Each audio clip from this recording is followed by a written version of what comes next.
Do you trust the church?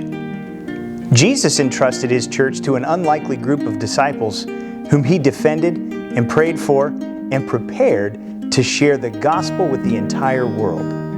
Today, Jesus remains loyal to His disciples, like you and me. Although we make so many mistakes, we're weak and we're foolish, Jesus, the architect of the church, knows His structure, His church, and it is destined for greatness when He returns. So how did you answer this question? Do you trust God to take care of you through His church? I want you to meditate on this text found in 1 Corinthians chapter 3, verse 16. And it says, "Do you not know that you are the temple of God, and that the Spirit of God dwells in you?" I want you to let that sink in, because it's saying we can trust the church, because in reality, God is placing His trust in us.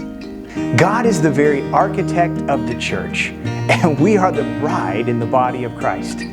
Christ cannot be contained within the walls of a building, but instead, He could be found within the body of believers, defined by their love and their dedication to God and God alone.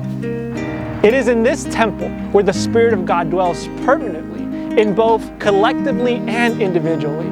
The church is built on the foundation of the apostles and prophets, and Jesus Christ Himself being the cornerstone of it. Through Christ, the whole structure is joined together and able to grow into His holy temple.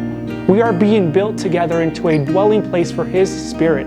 So, let us trust the church in God's plan, and may we have the confidence in its teachings and believe that the presence of God is in His church. And because of that, we can have the hope that through God's church, He will guide us closer to Himself. So let's not wait to do church until Sabbath, because as we've been saying, the church is you and me. And God has given us the responsibility to show the world that He can be trusted. So how can we be the church today? At our workplace, the grocery store, the park. How can we better represent God and His kingdom? Without any doubts and full of courage, may we step out into the world and boldly proclaim the gospel, because we've been trusted. Jesus is counting on us, and we have been trusted to be the church.